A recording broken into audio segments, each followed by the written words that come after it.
How often in your life have you witnessed someone completely losing control due to anger, or even found yourself overwhelmed by rage to the point of acting impulsively? Anger has the power to profoundly disturb the balance of the mind and drag a person into a state of near insanity in a matter of seconds. In this state, the ability to make choices and decisions disappears, leaving the person at the mercy of this momentary madness. It's as if the reins of our rationality have slipped out of our hands. According to Stoicism, this imbalance has its roots in an error of judgment. Anger leads us to create distorted images of reality, one after the other. Thus, we don't see things as they really are, but as our anger portrays them. Anger acts like a corrosive acid that does more damage to the container that contains it than to anything it is poured onto. It corrodes our ability to see the true nature of things. During his period of exile, Seneca dedicated himself to writing a book especially dedicated to anger, entitled On Anger. In this work, he thoroughly defined and explained how anger can be avoided and controlled within the Stoic context. Lucius Seneca was an outstanding philosopher, statesman and playwright, and one of the most significant names of Stoicism in Rome. With this, Seneca enlightens us with 11 lessons on how to control anger and proceed with a mindset of peace in the midst of adversity. Before moving on to number 1, make sure you're already subscribed to the channel so you don't miss out on any valuable life-changing content. Number 1. Use self-deprecating humor. Seneca poses the following question to us. How does a truly wise person react when they are the target of verbal aggression? The answer, according to Cato's example, is not to retaliate with anger, insults, or violence, but to choose to ignore the offense. However, if we feel the need to respond to an insult, the Stoics recommend using humor. Seneca approvingly mentions how Cato skillfully used humor to diffuse a particularly serious insult. This is the path of wisdom in the face of affronts. Cato was in the middle of a trial when his opponent Lentulus spat in his face. Instead of getting angry or retaliating, Cato remained calm, wiped the spit from his face and said calmly, "I assure everyone, Lentulus, that people are wrong to say that you don't know how to use your mouth." This is an example of self-deprecating humor, where we turn an insult into a joke to disarm those who have tried to offend us. It's a clever way of dealing with difficult situations. Laughter as a response to an insult plays a fundamental role in protecting our mental health and controlling the situation. When we laugh at an insult, we are signaling that we don't take the offender and their hurtful words seriously. This attitude allows us to prevent the insult from taking deep root in our minds, thus reducing unnecessary suffering. In addition, laughter has the power to take control of the situation out of the hands of the offender. Instead of reacting with anger, fear, or sadness, which is often exactly what the offender expects, we choose humor as a tool of self-defense. This response not only diminishes the power of the insult, but also frustrates the offender. They are likely to be disconcerted to see their attempted provocation answered with laughter. As a result, laughter proves to be an effective strategy for dealing with insults, promoting our emotional well-being and undermining the attempt to hurt our feelings. Therefore, laughing in the face of an insult is not only a clever way of defending yourself, but also a way of maintaining control over our emotions and our inner peace. Number 2. Calm the mind through art and music. As Seneca taught us, people with an explosive temperament should avoid studies that are excessively stressful and, if possible, devote themselves to others that don't result in exhaustion. Instead of overloading the mind with arduous tasks, it is better to nourish it with lighter pleasures. Let yourself be soothed by poetry and amazed by historical narratives. Allow your mind to be caressed with a gentler, more refreshing approach. Give it a treatment of affection and revitalization. If you are short-tempered, Seneca believes that finding art or music that calms you will be beneficial in the quest for a serene mind. Today, this anger management strategy is called expressive therapy. Expressive therapy encourages people to express their anger through shouting, screaming, and hitting pillows, allowing them to release repressed emotions. In this context, the pillows symbolize people from the past and unresolved anger issues. In addition, the term therapy also covers the use of creative arts as a means of dealing with anger and is known as creative arts therapy or artistic expression therapy. Proponents of expressive therapy as a method for dealing with anger believe that the body can heal itself through a combination of creative expression and the use of imagination. During counseling sessions or classes aimed at anger management, therapists help identify anger triggers and unresolved anger-related issues. Although there are various types of expressive therapies for anger management, the most common include music therapy, art therapy, dance therapy, drama therapy, and writing therapy. Each offers a unique approach to helping people deal with their emotions and control anger. The positive influence of art in its various forms on anger management is undeniable. Among these art forms, music occupies a special place due to its ability to profoundly affect our emotions and mental states. Music has the power to influence our feelings, arousing a range of emotions that can vary from enthusiasm to melancholy. When we use music as a therapeutic tool to control anger, it acts as an effective stabilizer of our moods. When you find yourself overwhelmed by anger, you can easily turn to music as a way of calming your emotions and relaxing. Just turn on the radio, put on your headphones, or choose your favorite songs on your mobile device, and the transformation in your emotional state can be remarkable. Music becomes a valuable ally for pacifying the mind and heart, providing an escape from the emotional maelstrom and offering a haven of serenity. Experimenting with a selection of music that evokes positive feelings or offers a sense of well-being can be an effective strategy for dealing with anger and thus restoring calm and tranquility in times of emotional turmoil. So music is not only an art form, but also a sound therapy that can be accessed easily and offers remarkable benefits in the quest for emotional control. Number 3. Choose healing over punishment. Seneca invites us to reflect on the difference between righting a wrong and seeking revenge. Revenge requires a long period of time and exposes someone to many injuries, leaving only resentment in its wake. We often stay angry longer than we feel the pain caused by someone who has directed their anger at us. The desire for revenge is common as a form of punishment for wrongdoing. This is, in essence, behind the prison system. When someone commits an offense, the approach is to punish in the hope that the person will reform and stop committing harmful acts. Sadly, people often leave prison in a worse condition than when they entered. Prisons are meant to punish those who have committed crimes, a form of revenge seeking. However, the most advanced prison systems in the world operate with a radically different approach. They base their philosophy on the idea that the purpose of prison is to rehabilitate the offender, seeking to improve their moral conduct for successful reintegration into society. This is completely in line with Seneca's conviction that harboring anger towards someone only increases the damage of the situation, while the healing process promotes restoration and at the same time recognizes that an injustice has occurred. Adopting this perspective can be particularly valuable in interpersonal situations involving anger, as it places the victim in a healing role rather than a vengeful stance. Revenge, often associated with the intensification of anger, creates a cycle of negativity and resentment. If we consider that anger itself is harmful, it is wise to look for ways to release it, both towards ourselves and others. The approach that prioritizes healing and understanding, rather than punishment and retaliation, highlights the importance of finding constructive ways to deal with anger. Instead of perpetuating the cycle of negativity and resentment, this approach allows everyone involved to seek understanding, resolution, and forgiveness, creating space for growth and healing. Thus, the goal should be to detach anger from our own lives and relationships, favoring a healthier and more positive environment in which healing and evolution prevail, rather than the perpetuation of resentment and hostility. Number 4. Recognize your anger triggers and learn to control them. In Seneca's words, and therefore the best course is to treat the disease as soon as it becomes apparent at that moment, giving oneself the least freedom of expression and restraining our emotion. Seneca advises us to pay attention to the triggers of our anger, in other words, to be aware of the events and situations that make us feel angry. This is essential because we can deal more effectively with our anger when we understand what triggers it. By practicing mindfulness, we are not only able to identify the main patterns that trigger our anger, but we also notice the specific thoughts that arise and lead to the emotion of anger. This awareness helps us to face our emotional reactions more effectively.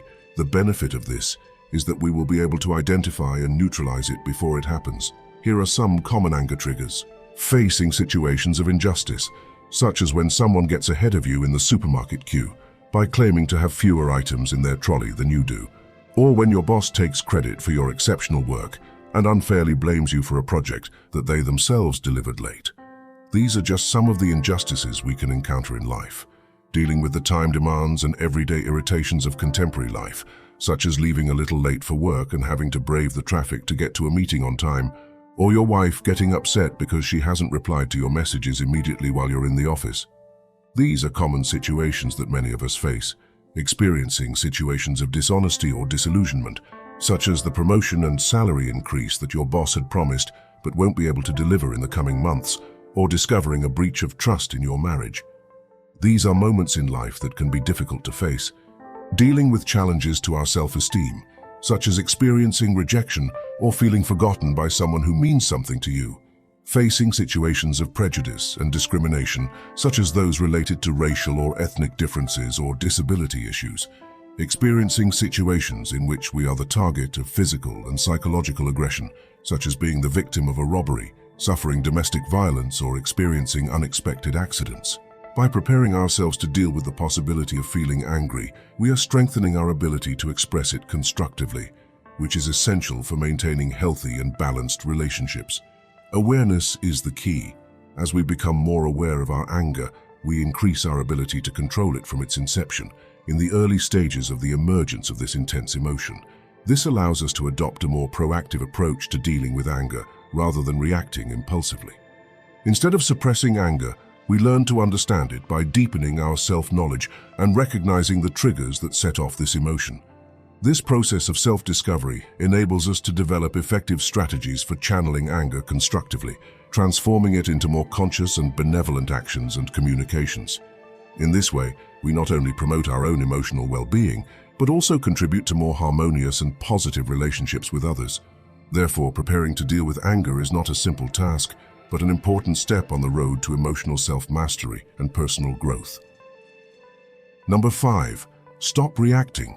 Uncontrolled anger can have profound ramifications, including consequences for mental and emotional health, and Seneca, as well as other Stoics, offer valuable wisdom to guide our actions. By addressing the dichotomy of control, which is at the heart of Stoic philosophy, we learn to clearly distinguish between what is under our control and what is beyond our influence. Although external events are often beyond our control, how we choose to react to them is entirely in our hands. Understanding this distinction provides us with a powerful tool for managing anger and maintaining our physical and emotional health. In addition, Stoic teachings remind us of the importance of remaining calm and serene in the face of challenges, strengthening our resilience and ability to deal with situations with greater mental clarity and emotional balance. Therefore, controlling anger is not only an act of self-preservation, but also a practice of self-improvement that contributes to a more balanced and fulfilling life. In a work situation, for example, you can't control the load of unexpected tasks that come up, the tight deadlines, or the number of interruptions that affect your productivity. But you do have complete control over how you react to it and how this stress will affect you.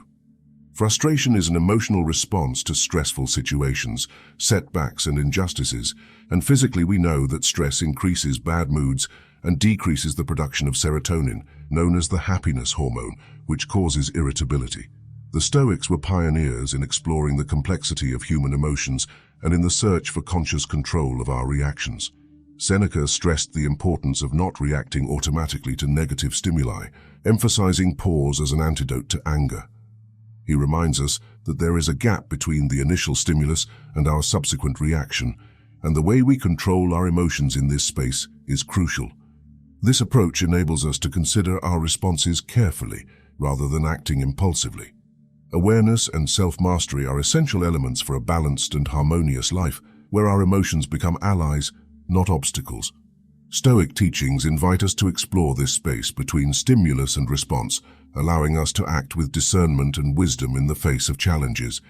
Intense anger is an overwhelming feeling that has the power to force us to act in totally unusual ways. When we lose control over our own actions, we become prisoners of our emotions.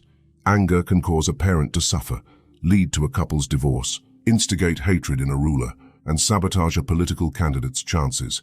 It is even more destructive than lust, because lust enjoys its own pleasure, while anger feeds on the pain of others. Acting out of anger will invariably lead to feelings of regret later on. The emotional hangover we experience after succumbing to anger is a clear sign that this is not an emotion or impulse we should allow to dominate us. It's a powerful reminder that anger rarely leads to positive results. Number 6. Don't look for reasons to be angry. We are often so self-centered that we end up becoming sensitive and prone to anger. Living in a world full of comforts and luxuries, our resistance diminishes, making us less resilient. We grow up amidst pampering and develop expectations of the world around us. When these expectations are not met, we often find ourselves overcome with anger. We lose our temper when we lose something valuable, when other drivers cut us off in traffic, or when a friend makes a joke we don't like. Anger always seems to be lurking, ready to emerge in the most varied of situations. At various times, anger gives us a peculiar feeling of satisfaction, almost as if it were freeing us. However, we must understand that life is full of unpredictable situations, and if we allow ourselves to be dominated by anger whenever our expectations are frustrated, we will spend our entire existence enraged. Stoics, when facing everyday situations that can arouse anger, develop a strategy known as negative visualization. This practice involves mentally exploring the worst possible scenarios, which, according to this philosophy, prepares them to deal with any setback with resilience and serenity. They understand that anticipating difficulties and considering all possible adversities helps to reduce the surprise and emotional impact when they occur. In addition, another valuable tool that Stoics use to cultivate inner peace is gratitude. Instead of focusing on the reasons that could lead to anger, they actively look for reasons to feel gratitude. They recognize and appreciate the circumstances in which things didn't turn out badly, valuing the moments of tranquility and harmony. Thus, the search for serenity becomes a constant practice, and gratitude plays a fundamental role in this process. For the Stoics, serenity is the true path to wisdom. They seek to transform their way of seeing the world by focusing on controlling their reactions to challenging situations, rather than reacting impulsively with anger. Through negative visualization and gratitude, they strengthen their resilience and become better able to face difficulties with emotional balance and discernment, walking the path of serenity and wisdom. If you're struggling to control emotions other than anger, such as anxiety, fear, and insecurity, I've left a link in the first comment to help you master these feelings, just as the Stoics did. Number 7. Put yourself in the offender's shoes. Seneca says, "Let us put ourselves in the position of the man who is annoying us. In fact, it is an unjustified estimation of our own worth that causes our anger and an unwillingness to tolerate the treatment we would happily inflict on others." Putting yourself in other people's shoes is an excellent practice for dealing with anger. When we feel angry, we are often upset by other people's behavior, but it is quite possible that we have acted in the same way at some point in our lives. Reflect on how many times you have behaved in this way, acting without consideration, whether verbally or emotionally, and think about whether this can help you understand the actions of others. Human nature is complex, and we have all, at some point, uttered cruel words or influenced others in a manipulative way, only to later regret our actions. These situations reveal that, as human beings, we share more similarities than differences in our emotional experiences and our actions. Our emotions play a powerful role in our lives, often influencing our behaviors and decisions in ways we don't always fully understand. Sometimes we believe we are making free and rational choices, but in reality our intense emotions can play a significant role in our decision-making, sometimes in a negative way. Understanding the interaction between emotions and action is a fundamental step towards personal growth. Awareness of how our emotions can lead us to act impulsively or destructively is the first step towards changing this pattern of behavior. Recognizing that everyone faces similar challenges with their emotions allows us to practice empathy and understanding in our interpersonal interactions. In doing so, we can build healthier and more rewarding relationships, where respect, understanding, and forgiveness play a key role. Number 8. Recognize that anger is destructive. It is possible to avoid giving in to anger when we weigh up the consequences of our actions and consider whether it is worth it. One of the essential steps in dealing with anger is to recognize how damaging this emotion can be and how much it robs us of our rational judgment. Reflecting on anger helps us maintain control and choose more balanced responses. Within Stoicism, there is no room for a healthy form of anger. The Stoics use the concept of logos to represent human reason. and pathos to describe our emotional impulses. Each impulse is a kind of approval. In Stoic philosophy, we can choose to accept these impulses rationally, responding thoughtfully and consciously like adults, or we can react irrationally, like children or animals, acting instinctively without reflection. This understanding helps us to distinguish between rational and impulsive responses and to choose to act more wisely. Therefore, a conscious person should not blame external factors, but rather their own choices. It is essential to master one's impulses in order to prevent anger from taking over, because once established, it was, according to Seneca, a vice that was difficult to overcome. Seneca's thinking was based on three main reasons for this. Firstly, anger has the power to enslave us.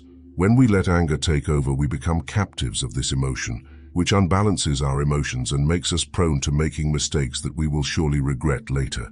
Because of it, we take drastic actions that can sometimes have the chance of not being able to fix the mistake. Secondly, anger is an emotion that cannot be easily contained. Its intensity is overwhelming, and it tends to take over all other emotions. When anger takes hold of you, it demands immediate action, becoming the only thing that seems to matter at that moment.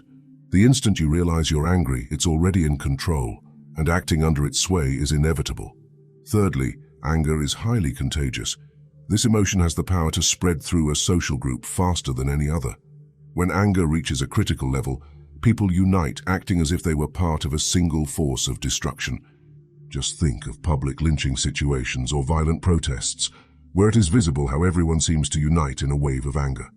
Understanding the destructive nature of anger points us in the right direction, but in order to cultivate a Stoic mindset, we need to go further and work on reducing our attachment to this harmful emotion.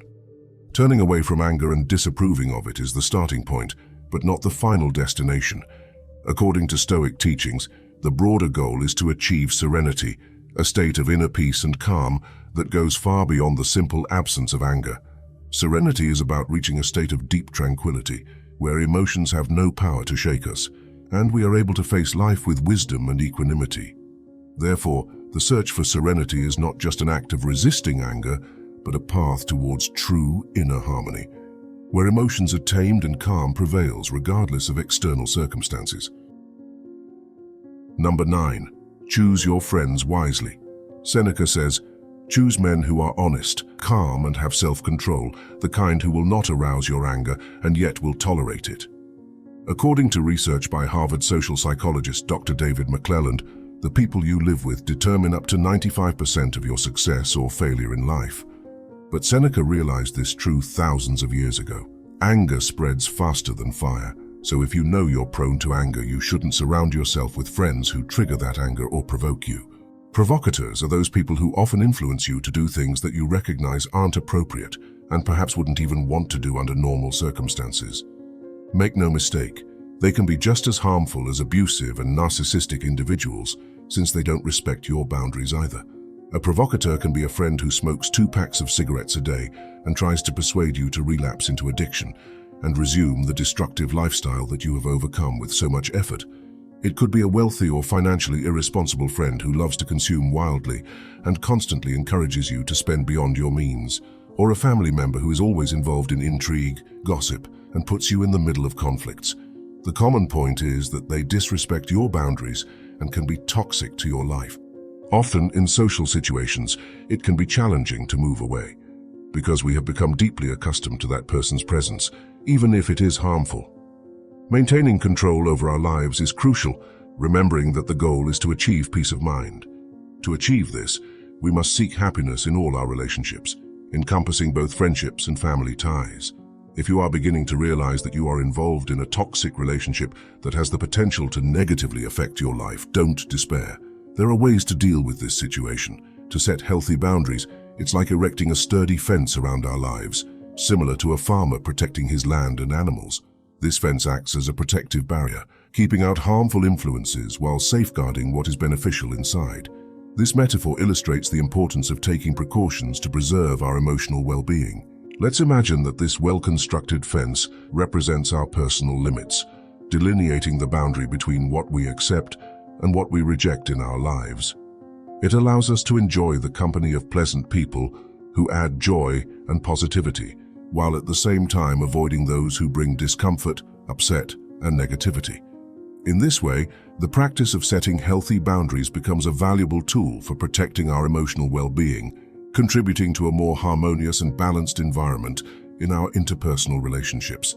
So surround yourself with people who add value and joy to your life, strengthening your barriers against harmful influences, and create a healthy emotional space for your growth and well-being. Number 10. Just wait. According to Seneca, the best remedy for anger is to wait until the initial passion that triggers it calms down and the fog that obscures the mind diminishes or dissipates. Anger is not a reliable companion for finding happiness. It impairs our ability to solve problems and judge reality objectively. Anger makes us emotionally unbalanced and impulsive, unlike fear, which pushes us to avoid challenging situations. While fear makes us want to run away, anger motivates us to confront and seek revenge. It's remarkable how even the most respected people can get carried away by anger and express hurtful words.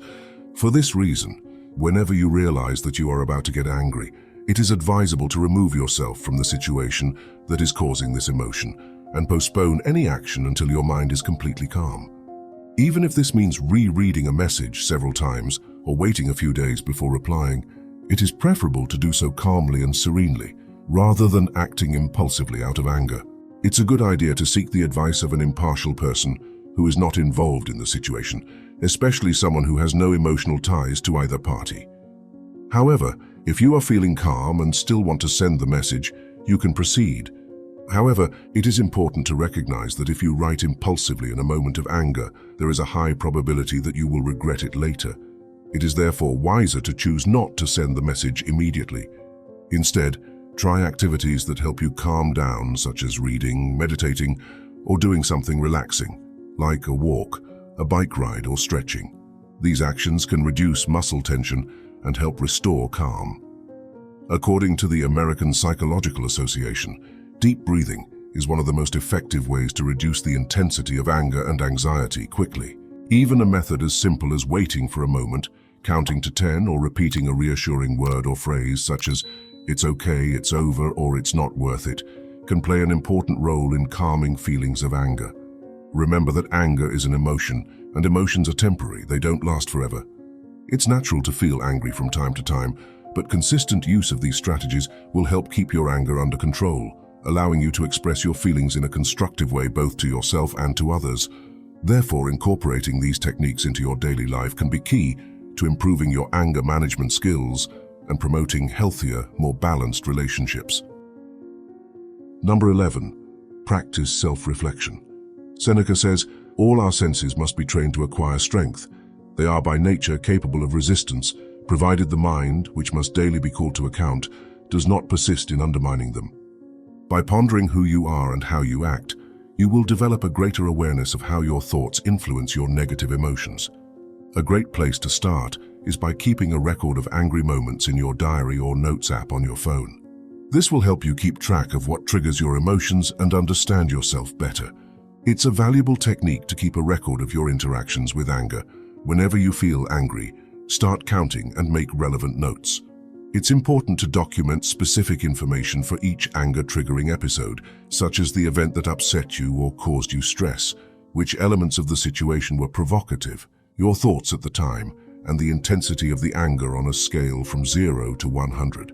This way, you'll have a clearer picture of how your emotions are influenced. Emotional self-control is a valuable skill for managing anger.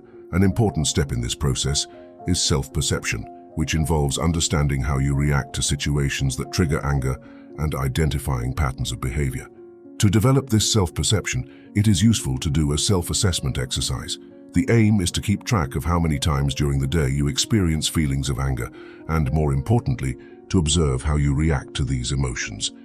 Writing down these moments of anger and their associated behaviors can provide valuable insights into your emotional triggers and the way you deal with them. By creating this record, you give yourself the opportunity to identify patterns in your responses to anger. You may notice, for example, whether anger is triggered by specific situations, people, or recurring events in your life. This awareness is the first step towards developing effective anger management strategies. Once you have identified the triggers and patterns, You will be in a better position to find constructive ways to channel this anger and respond to these situations in a more productive and balanced way. Ultimately, this practice of self-reflection will help to promote your emotional well-being and improve your interpersonal relationships. Self-reflection will give us greater clarity, and with it a more virtuous life.